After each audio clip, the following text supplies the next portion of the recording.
Ladies and gentlemen, I got one last weapon review for you, right here at the tail end of Season 14. And it's a weapon that someone mentioned the other day that I hadn't picked up in a very long time. As a matter of fact, I just finished off the catalyst for the sake of this review. The Colony Grenade Launcher, a weapon that found some footing in the Crucible when it launched with the Curse of Osiris expansion back in Year 1, which may have been the last time I used it. It's also a weapon that I never really gave the time of day as far as PvE is concerned. So I was curious, how does the Colony stack up in the current landscape? And is this a weapon that's even worth considering present day? With any luck, I'll be able to provide some answers to those questions in this review. But if at any point you do find this video useful, helpful, or enjoyable, both liking and subscribing are always greatly appreciated. But as always, only do so if you think that the content is worth supporting. But into the review for a look at the Colony's stats and perks.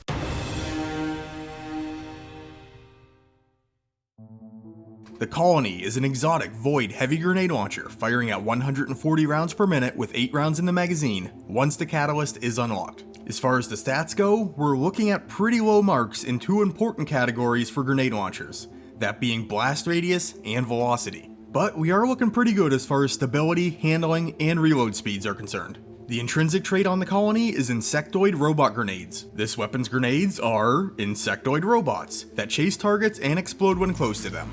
The exotic perk is Serve the Colony. Insectoid robots quickly repopulate the magazine from reserves when the Colony is unequipped. This sounds like a really over-the-top way of saying this weapon has auto-loading holster. But since it does specify quickly, we're going to check in the next section to see if it actually does reload any faster.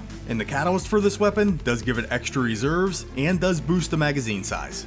If you don't have this weapon or its corresponding catalyst yet, they are both random world drops. So keep your fingers crossed and may RNG be kind to you. But with that, onward to the PvE section to start putting this weapon to the test.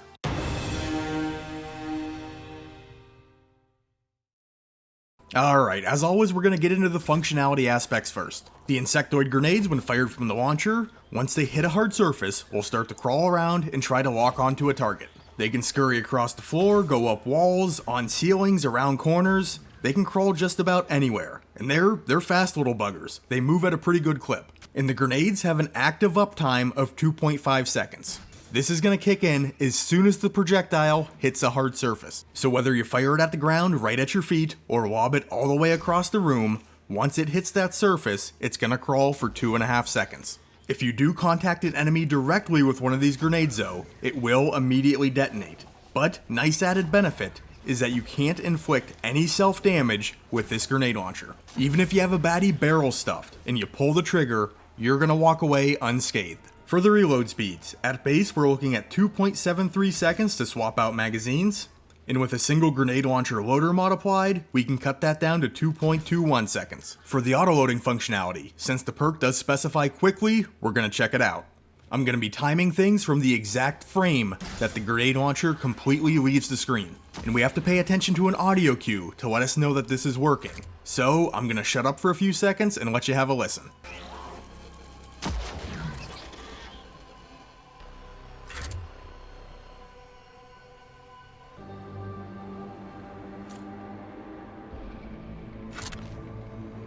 .02 seconds for both the Colony and Outrageous Fortune. So, Serve the Colony is just auto-loading holster. For the ammo reserves, you're going to be able to carry 18 total rounds at base, and with a single grenade launcher reserves mod equipped, you're going to be able to carry 20. Now what I'm sure you've all been waiting for, damage time. But as always, we're going to have to start out with the general disclaimer. PvE damage numbers are variable and will change depending on content scaling or enemy tier. I do all of my testing in Conflux Lost Sector on Nessus versus Carl the Colossus to keep these damage values consistent and comparable from video to video.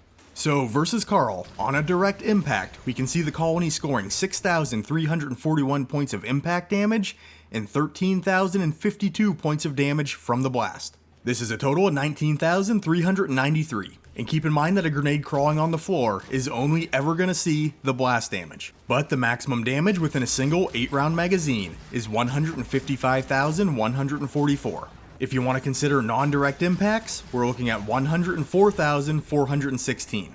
Time to fire off these 8 rounds is 3.25 seconds. So our single mag damage per second is 47,737 and 32,128 if you're just taking the blast damage into account, which isn't all that good. To put things into perspective, I ran the numbers on a 120 RPM and a 150 RPM heavy grenade launcher with no damage enhancing perks on either one. Crowd Pleaser, a 120, totals out to 26,139 per shot. That's 156,834 total points of damage in a 6-round magazine. Time to empty here comes in at 2.67 seconds, so single mag damage per second is 58,739. Outrageous Fortune, a 150, damage per shot 20,914. That's 146,389 points of total damage within its 7-round magazine. Time to empty comes in at 2.44 seconds, so single mag damage per second is 59,999. And like I said, these are the baseline numbers for both of those legendary grenade launcher archetypes. They can get pushed higher. So the raw damage output from the colony is coming up short. But even though the damage isn't quite there, it does have some nice ease of use aspects. No self-damage is always a nice thing, especially for those of us who are a bit careless with our explosive firearms. And missed shots are generally not going to be a total loss, since those grenades always do have the chance to crawl back toward a target. Plus, due to the tracking nature of the projectiles, this lets you fire the weapon from behind cover and put damage on a target, even if they're behind cover. And it does do pretty well for low to mid-level ad clear, since it does have explosive capability and tracking. You can touch a few rounds off into a pack of trash ads and let your creepy crawler grenades do their thing.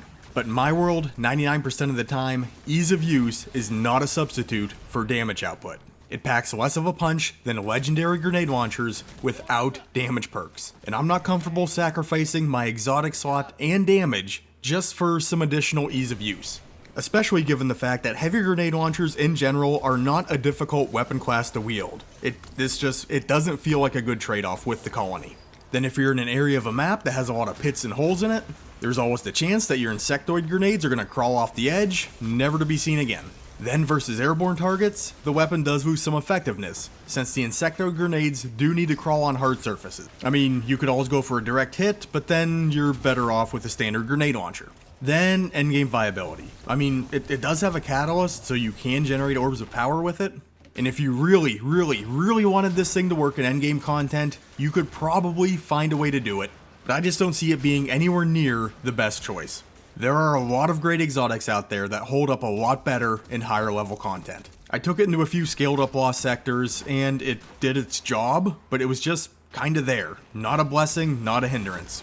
I didn't feel like I was benefiting any more from it than I would have from a standard legendary grenade launcher. So as a whole, in PvE, the colony's gonna be a tough sell in my book. But on to PvP to see how this weapon's holding up in there.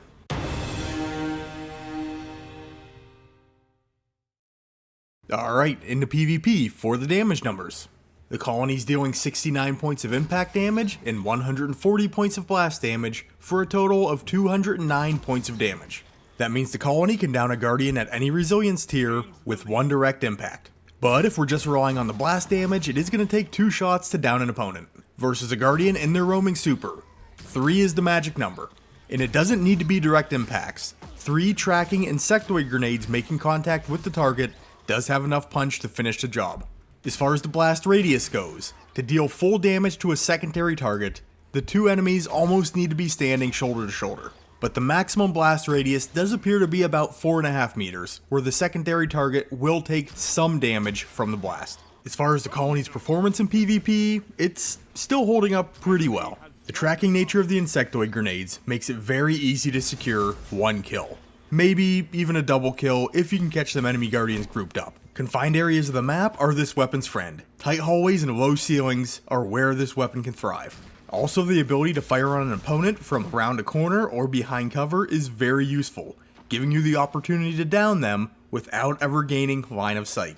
And these are 2 great aspects of the weapon, but for me, that's kinda where it starts and stops. I do see some issues. When you pull heavy, you're gonna get 3 shots, which is pretty standard for a grenade launcher. But unless you're landing direct impacts, you have enough ammo due to the damage profile to secure 1.5 kills on full health guardians with your buggy nades. Which I suppose is acceptable, but if you're using this weapon in an open area of the map, those grenades are easily avoidable. Especially since when this weapon fires, it announces itself very proudly. The audio cue from the colony is unmistakable. And if I'm on the other end of the stick, I know immediately that I need to get to the air and get away from walls. Years back when this weapon first released, people really didn't know how to play against it, and it felt quite strong. But now, anyone with even a little bit of Crucible experience under their belt knows how to avoid these grenades. And you could argue, just go for direct hits. But then, why not just use a legendary grenade launcher? With one of those, if your shot is slightly off target, at least you're going to get some immediate splash damage. Whereas with the Colony, it does take a second for that insectoid grenade to lock on and track to a target. The damage is not immediate, and it does leave your opponent a window to down you before the grenade reaches them. And on top of all that, I generally just don't like using my exotic slot on a heavy in PvP. I've always favored primary and special exotics just because you're going to get a lot more uptime out of them over the duration of the Crucible match. But in general, the Colony is certainly not a bad choice for PvP still. In the right environment, it definitely has the ability to secure you some kills.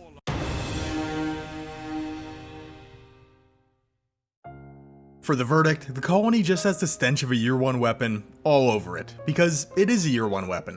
And the catalyst that was added a while back just didn't go far enough to pull this weapon up as far as I'm concerned. And I'm sure that if you're looking for some niche utility out of the Colony, you can probably find it. But unimpressed sums up my thoughts pretty well.